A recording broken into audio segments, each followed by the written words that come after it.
Do you really think the bottle of a homeopathic dilution in your hand is homeopathy?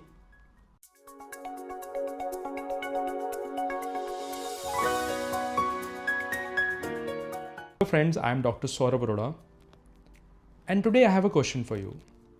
Do you really think the bottle of a homeopathic dilution in your hand is homeopathy?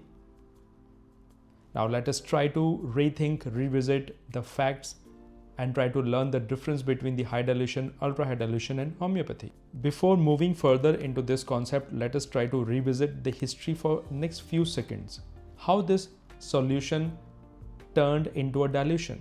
It was in the Hahnemann's era when he was making experiments on drug proving, standardization and writing the principles and philosophy of homeopathy. So he observed that after a careful prescription, after a careful selection of the medicine, there is an undue aggravation of the disease symptoms. How to reduce that aggression, how to reduce that aggravation? So he started diluting the substances. Now dilution is nothing bad because he was just reducing the quantity of the homeopathic medicines he had, but that was not giving the desired result.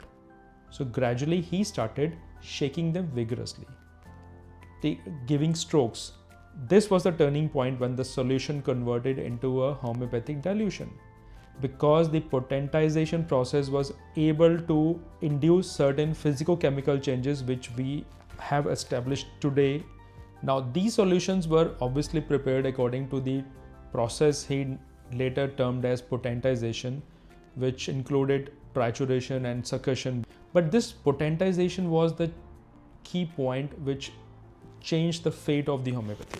Coming back to our original concept of high dilution, ultra high dilution and homeopathy. Now, so anything which is prepared according to the process of potentization is termed as high dilution. But when this high dilution crosses the 6C potency, that is 6 centesimal potency, and it surpasses the Avogadro's constant, this becomes an ultra high dilution. So on one hand we have high dilutions, and then we have the highly diluted medicines called the ultra high dilutions. Moving further, there are certain applications and certain exploration of these high dilutions in the fundamental and basic research. There, the aim of the research is to know their characters and their physico-chemical nature. So if a scientist is taking an ultra highly diluted medicines prepared according to homeopathic process called potentization, he is taking the homeopathic dilution. But how does it differ from the homeopathy? Yes, it differs, because homeopathy is the biological application of ultra high dilutions in the living organisms on certain principles and logic. It is not only used in human beings, it is used in veterinary, agropathy, so there it is termed as agrohomeopathy. Now we may have difference of opinion that in human beings we get the classical subjective symptom, objective symptoms, particulars, PQRS, characteristics, and it is easier for us to choose the remedy. But what about plants? What about animals? There we are adopting the homeopathic principles as per their use case. For example, in plants, since we cannot get the subjective symptoms, we prescribe on the basis of objective symptoms and disease presentations. And we have found that the remedies work in such conditions.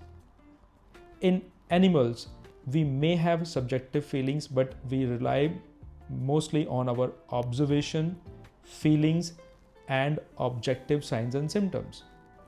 Now, the use case in these two scenarios confirms that homeopathy is not placebo, because how can you give placebo to a plant? We have two concepts, the ultra high dilutions or the high dilutions and homeopathy. So homeopathy is the application part. So the bottle of a homeopathic dilution in your hand is only homeopathy when you apply it on a basis of a logic or cardinal principles of homeopathy. So till next time, we'll come with one more question, with one more answer, with one more research updates, with a translational value. Till then, keep exploring, because homeopathy works.